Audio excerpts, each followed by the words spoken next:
From Hollywood, The Tonight Show, starring Johnny Carson. This is Ed McMahon along with Doc Severinsen and the NBC Orchestra, inviting you to join Johnny and his guests, Charles Nelson.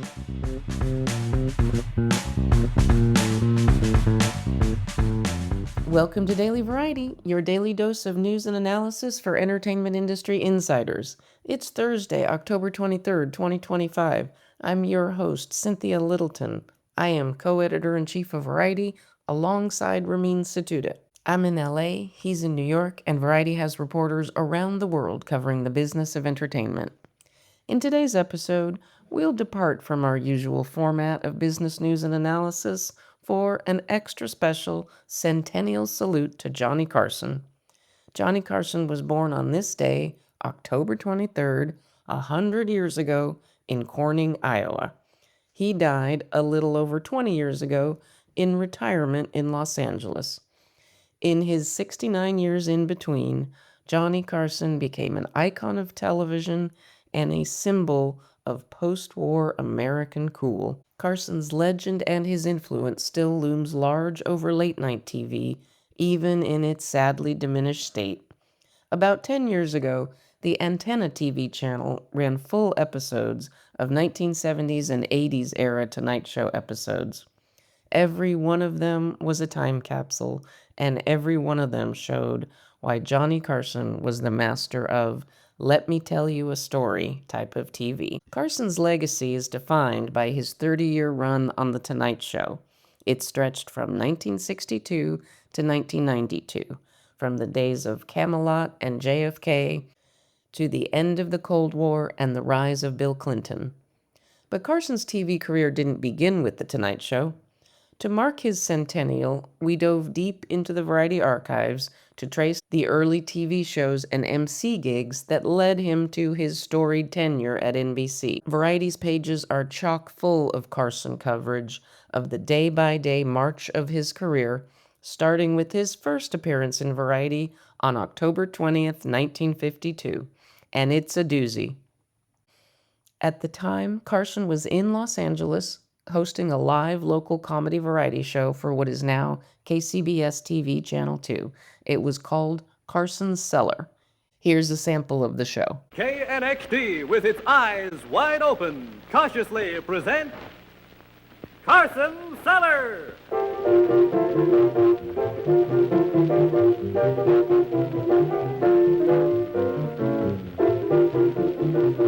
And here's the guy who has to account for this half hour, Johnny Carson.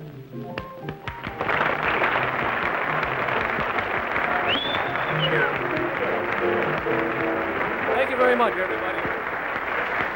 Thank you very much for coming into the cellar tonight. It's a little bit cold tonight. In fact, I think that's why we got one young lady out there. Before the show, I said, why did you come and see the show? And she says, because it was cold outside. But we like to have an honest audience. And tonight we've got a variety of things on the cellar. Did you see the game yesterday? Carson made the top of page 1 with a short item noting that the show had taken a jab at the political battle then raging between presidential candidates Dwight Eisenhower and Adlai Stevenson over income tax statement disclosures, or the lack thereof, particularly for Eisenhower's vice presidential running mate, Richard Nixon. So with that context, here's the full story that ran on October 20th, 1952, 2 weeks before Eisenhower would be elected to the first of his 2 terms in the White House. Where's the money?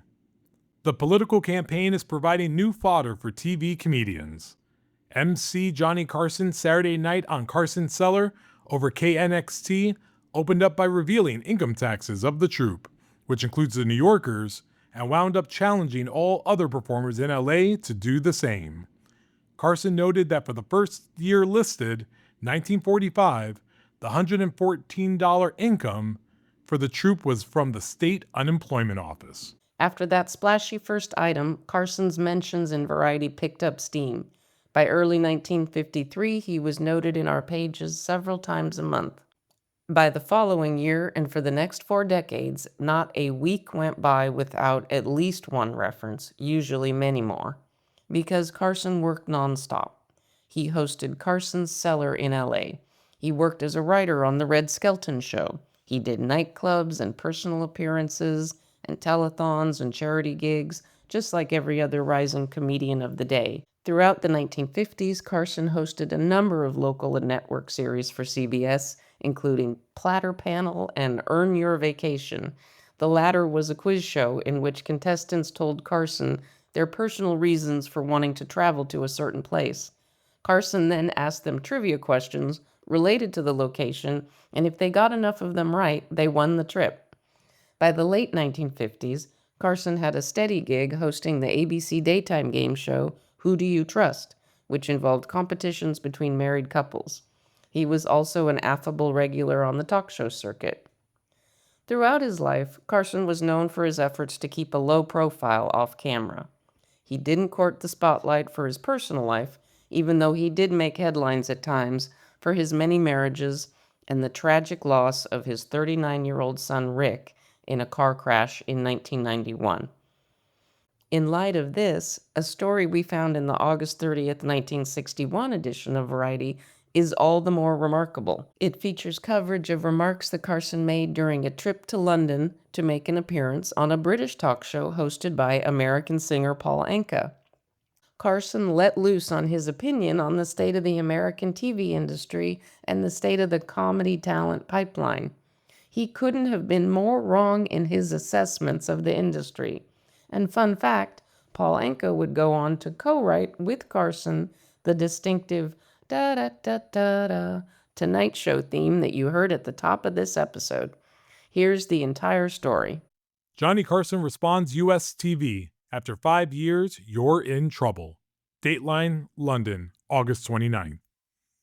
Johnny Carson, U.S. comic featured on American Broadcasting Company's daytime show, Who Do You Trust?, flew into Britain for a week to tape a guest spot on The Paul Anka Show for Granada TV, so far unslotted.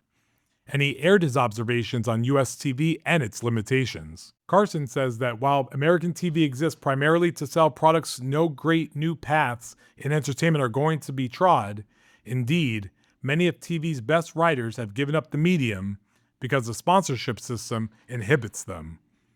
The fear of upsetting people, especially when they are in their own homes, is a very real one to the sponsors. It's easy to understand why they want to book only tried and tested shows and won't tread new ground.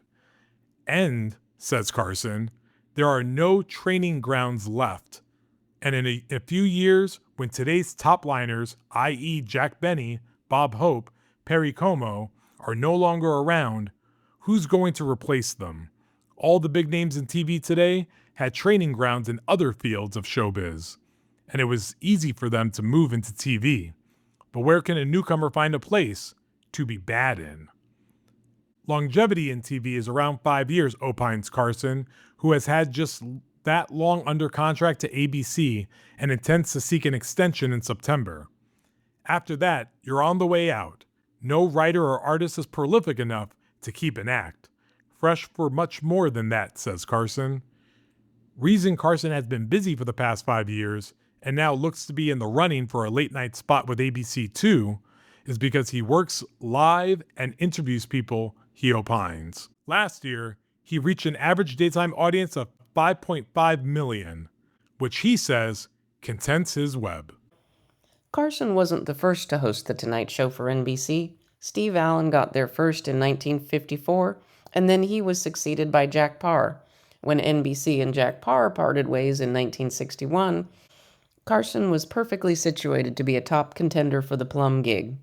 The reporting in Variety's pages from the day about the frenzied jockeying for the Tonight Show throne is fascinating and richly detailed.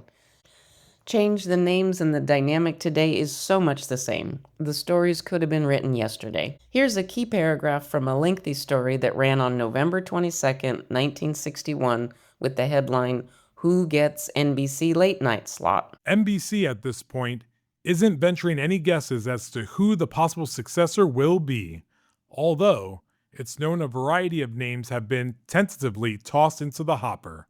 Paar himself has made some casual on-the-air references, which could suggest his own candidate might be Bob Newhart, now holding down his own half-hour NBC TV show.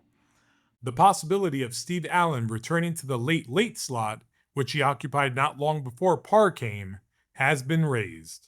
Also, the name of Johnny Carson has been advanced. Actually, NBC says, we've got 100 names. Pretty soon, we'll be ready to make a decision. As it turned out, ABC played hardball and held Carson to his Who Do You Trust contract. His deal with NBC was set, but he had to wait about 9 months before he could take over The Tonight Show in October 1962. NBC played the little hardball back in February when it had Carson MC its presentation to affiliate stations as part of the National Association of Broadcasters convention that year. As we know, it all worked out for Johnny Carson, and it was a pretty good deal for America, too. Carson's style on TV was smart, smooth, witty, and aloof. He was erudite and a Midwestern everyman all at the same time. On his last week of shows, Johnny Carson poured his heart out on air like never before. In May 1992, I remember vividly watching Carson's final show live. It was a Taylor Swift album drop level cultural event. It was beyond moving as the silver fox with the glinty eyes sat on a stool and thanked the viewing audience for letting him into their homes for some 30 years. But I have an even stronger memory of watching Carson's second to last show, when guests Robin Williams and Bette Midler poured their hearts out to him about all that he'd done for their careers. Midler came prepared with one of Carson's favorite pop tunes at the ready, a little remembered love song called Here's That Rainy Day. I'll never forget the way Carson looked at Midler as they sang it together, impromptu, mostly a cappella at the desk. We'll let Bette and Johnny sing us out. I should have saved those leftover dreams. Funny, but here's that rainy day. Here's that rainy day they told me about. And I laughed at the thought that it might turn out this way. Where is that worn out wish that I threw aside after you brought my love so near? Funny how love becomes a cold rainy day. Funny that rainy day is here.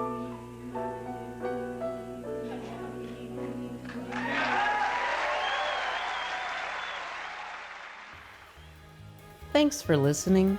This episode was written by me, Cynthia Littleton, with contributions from Clayton Davis as the voice of vintage variety copy. Sticks, nicks, hick, picks. Please leave us a review at the podcast platform of your choice, and please tune in tomorrow for a bonus Friday episode of Daily Variety, because there's just that much going on.